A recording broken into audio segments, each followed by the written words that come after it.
Okay, let's talk about that knot in your chest. Okay. You know the one, right? It shows up maybe a few months after a big move. Yeah. You got the job.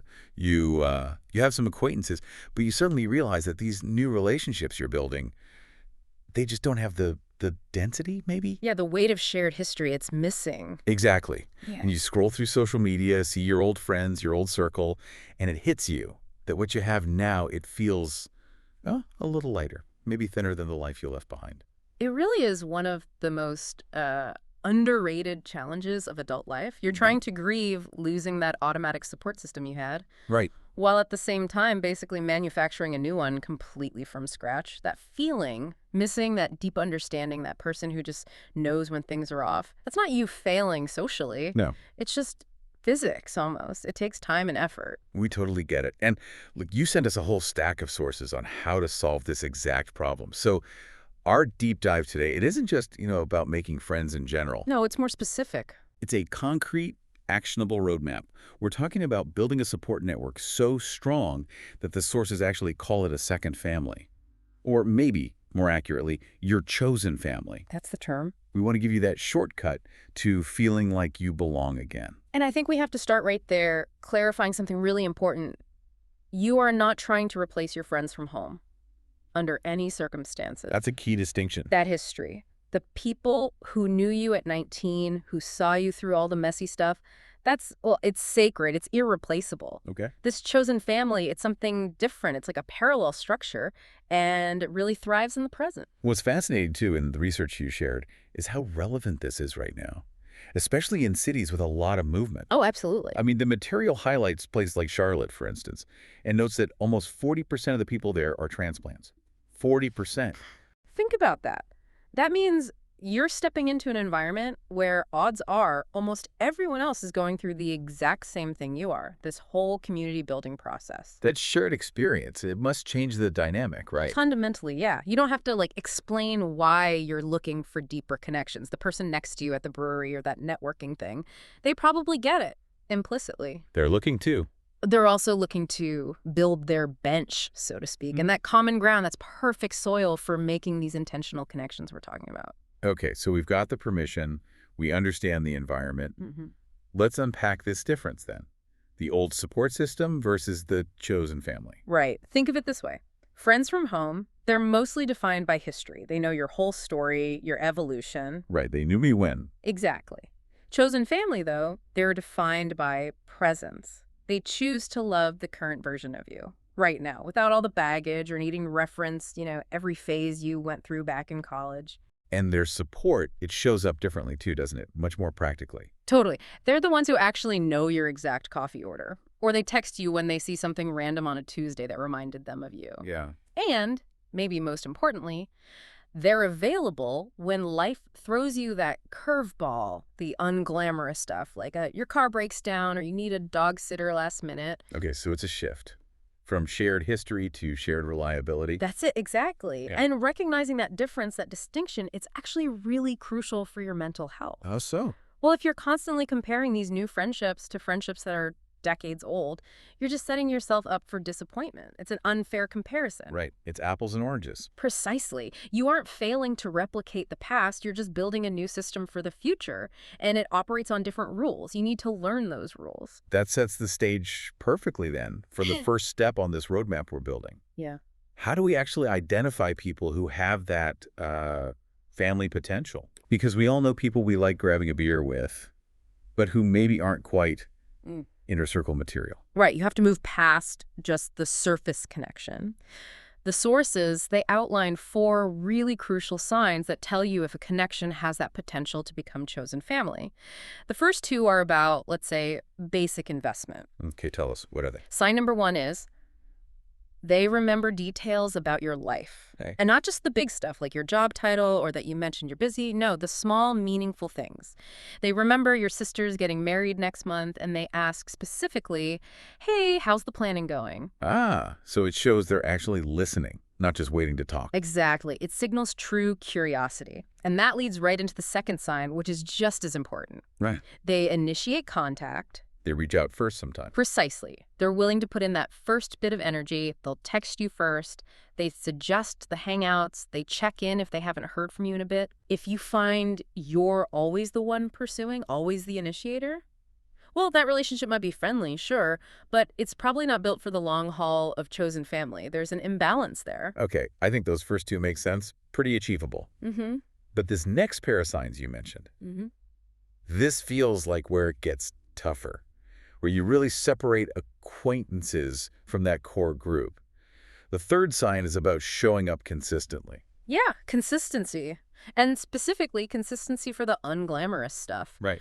Look, anyone will come to a birthday party, right? That's easy, fun. Sure. A chosen family candidate, though, is someone who helps you move boxes on a Saturday morning, or drives you to the DMV when you need to renew your license, or just shows up with soup when you're down with the flu. It's practical love. It requires real effort, maybe even, wasting their time a bit. It absolutely does require personal effort. And let's be honest, that's often the hardest thing to ask for, isn't it? Yeah, especially when everyone's so busy. Helping someone with a boring chore is usually the first thing to drop off the list. It is. Which is precisely why we measure it so highly when someone does show up for that stuff. And that brings us to the fourth sign, maybe the ultimate indicator. Which is? Their willingness to show vulnerability with you. Oh, okay. They share their real struggles, their fears, not just the highlight reel you see on Instagram or, surface level complaints about traffic, real stuff. So if they take that emotional risk, if they trust you enough to share something they're actually struggling with, that's a huge signal, isn't it? Massive. It signals they want depth. And crucially, they believe you are capable of holding that space for them. It's a mutual thing. Vulnerability isn't a one-way street. Never. It's a bid for deeper intimacy, and it usually invites reciprocity. Okay, so let's say we've identified a few people who show these signs. Mm-hmm. We move into step 2, which you said is about creating shared rituals and traditions. Yes. Because you don't have that built-in history. You literally have to manufacture it. You have to be intentional. Intentionality, that is the absolute key term here. We are actively creating memory points, shared experiences. So how do we do that? Practically.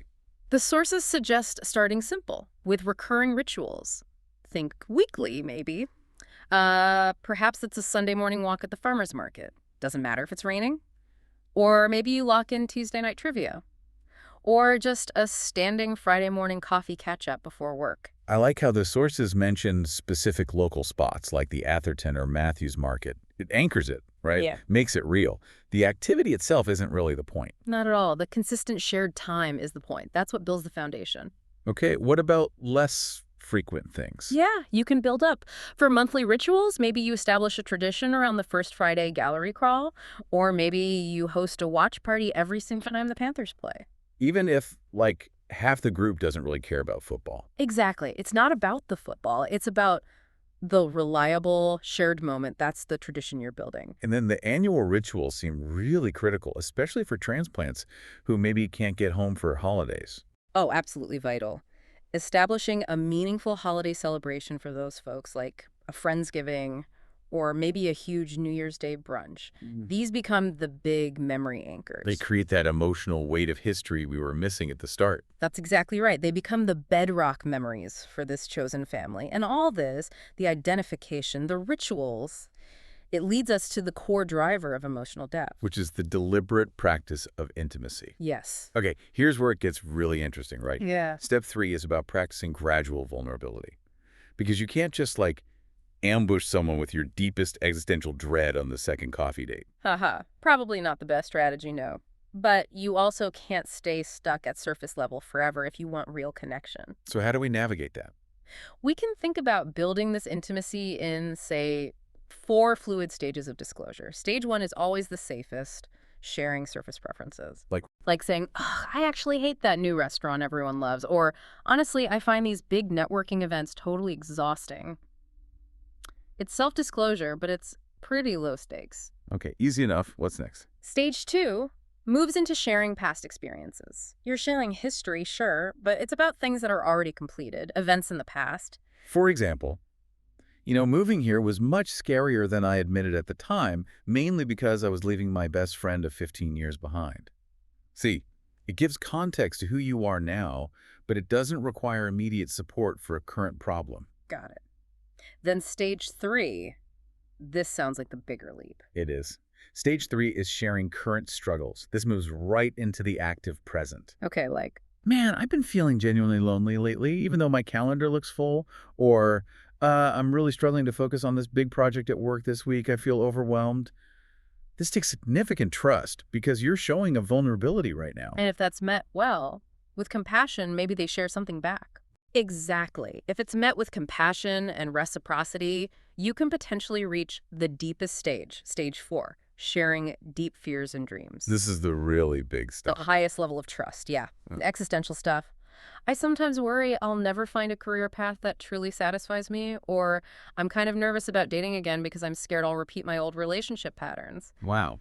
And the research on this is really clear. People tend to reciprocate vulnerability at the same level you offer. So if you offer a stage 3 struggle. They're likely to offer a stage 3 struggle back, assuming the trust is there. Huh. That's how you accelerate depth. You have to be willing to go first sometimes. Which means if we want that depth, we have to stop defaulting to the easy, surface-level questions and comments all the time. Absolutely. We need some specific scripts, maybe, to help invite deeper conversation. Yes. Like, instead of the polite, but ultimately kind of empty, how was your weekend? Right. Try inviting some actual substance. Ask something like, what was the best thing that happened to you this week? And, what, if anything, has been kind of weighing on you? Oh, I like that. That slight shift, it just immediately opens the door to maybe sharing a stage 3 struggle, doesn't it? It does. It gives permission. And we absolutely must eliminate the vague, non-committal, we should hang out soon. Ugh, yes. The kiss of death for a potential friendship. It really is. Instead, anchor it. Be specific. Be practical. Try something like, hey, I'm making dinner Sunday, trying out this new, maybe too complicated recipe. Want to come over around 6 and help me troubleshoot? Fair warning, you add, we might just end up ordering pizza if I totally mess it up. Right. The specificity shows you actually mean it, shows care. And inviting someone into your personal space, like your kitchen, that feels inherently more intimate than just meeting at a bar. It really does. And then when you need support, you have to be Okay. direct, but, try not to sound frantic. For practical help, try. Hey, I know this is kind of random, but would you mind being my second opinion on something? I'm trying to decide on a major career move and could honestly use another perspective. Okay, that's clear and low pressure. And for emotional support. Be honest about the need. Something like, look, I'm going through something kind of heavy right now and I could really use a friend who gets what it's like. Are you free for a walk sometime this week so I can just talk it out? Being clear about the type of support you need, practical, emotional, just listening, makes it so much easier for the other person to say yes, doesn't it? Absolutely. It removes the guesswork. Okay. And all this deliberate effort, identifying, creating rituals, practicing vulnerability, it all gets structured in the final step of the roadmap. Right. Step 4. The Charlotte Chosen Family Action Plan. I like that name. It's a focused 12-week strategy for you, the listener, to stop just thinking about it and actually start doing it. Exactly. Execute. So weeks 1 and 2, that's your audit phase. You need some data here. Metrics. Yeah. Go through your last, say, 30 text threads with people you consider friends or potential friends. How many times did they reach out first? Suggest a plan. Check in unprompted. That ratio tells you a lot about who's actually investing. And you also assess who knows what's really going on with you beyond just the surface stuff. Precisely. Then, weeks 3 and 4, that's the deepen phase. Okay. You pick 1, maybe 2 high potential people from that audit, and you make an intentional bid for more intimacy. Share that stage 3 struggle we talked about. Or invite them into your personal life, like that cooking invite example. The specific goal here is to consciously move that one relationship off the surface level. Test the waters for depth. Okay, and then the later weeks. Then you move into the creation phase, let's say weeks 9 through 12. This is where you really start to formalize those rituals we discussed. Set up that monthly dinner party. Or solidify the Sunday farmer's market routine. Make it a thing. You're actively building the structure that makes future connection feel more automatic, less effortful over time. But let's talk reality for a second, because building this kind of chosen family, it sounds like hard work. It is work, yes. What are the common pitfalls? The things people run into that we should maybe address right now? Good question. The first big one is definitely the comparison trap. Comparing new friends to old friends. Exactly. People think, oh, my friends from home, they wouldn't need me to ask for help. They would just know I was struggling. Yeah, that magical mind-reading quality. Right. But remember, chosen family love is intentional. It's not just based on decades of habit. You absolutely must use your words. If you don't ask, they genuinely don't know. And that's a failure of communication on your part, not a lack of care on theirs. Okay, that's a crucial reframe. What else? The dreaded time crunch. Everyone feels this one. Yeah, finding the time for all this intentionality. The research acknowledges it. They Yeah. literally say this process can feel like taking on a part-time job. But, and this is key, they stress that it is the most important work you'll do for your mental health and overall well-being. Wow, so you have to prioritize it. Schedule it in. Protect that time like it's, I don't know, a critical doctor's appointment. You really do, just like any other essential commitment. And one more thing. If you feel lonely while you're in this building phase, which is totally normal, by the way, Yeah. resist that urge to just fill your calendar with superficial hangouts to avoid the feeling. Focus on quality over quantity. So 1 or 2 people who really see you and show up. That beats 10 surface-level acquaintances who only ever respond to a group text any day of the week. Deeper is better than wider, initially. That makes sense. And to make sure this system is actually functional when you need it, the sources had a really practical tip: setting up an emergency support system text group. Yeah, I love that idea. A small, dedicated channel, maybe just 2 or 3 trusted chosen family members. And it's not just for huge crises, right? Though it works for that too. No, it's also for the everyday stuff. Random check-ins, sharing small wins or celebrations, sending dumb jokes. It just normalizes turning to these people first. Breaking that pattern of maybe isolating yourself or defaulting back to calling your old friends just because it feels easier in the moment. Exactly. And if we connect this to the bigger picture, maintaining this chosen family, once you've built it, it requires ongoing attention, regular measurement, just like any important investment you care about. Okay. So what does this all mean? Let's wrap this up. That feeling, that lack of deep connection when you move somewhere new, it's normal. Totally understandable. But passively waiting for those deep bonds to just magically form, that's probably a recipe for long-term loneliness in today's world. Right. Building a chosen family, it's about intentional creation, it's about structured vulnerability, taking those small risks, and it's about consistent ritual. And there's a final piece of accountability built in, too. The sources suggest a kind of 6-month reality check. Okay. If you've genuinely done the work, you've followed the 12-week action plan, you've audited, you've deepened connections, you've tried creating traditions, and after about 6 months, you still feel like your relationships are entirely stuck on the surface. Then what? Then you have 3 clear pathways forward, according to the research. Okay, pathway 1. Try different communities or events. Maybe the places you've been looking or the types of activities just aren't the right fit for finding your people. Change the environment. Makes sense. Pathway 2. Critically and honestly, examine if you are being truly vulnerable enough. Are you consistently playing it safe, stuck back at stage 1 or 2 disclosures? Maybe you need to push yourself a bit more. Oof. That requires some real self-reflection. It does. And pathway 3, which is crucial. Consider talking to a therapist about attachment patterns. Sometimes our past experiences, our family history, they can make it genuinely difficult to either offer or accept the kind of depth required for chosen family. And professional guidance can be incredibly helpful in breaking those old cycles. That's really valuable. So building this second family, this chosen family, it's absolutely possible. But it really does start with taking that first small intentional step. Absolutely. It doesn't happen overnight. So your assignment this week, listeners, taken straight from the source material.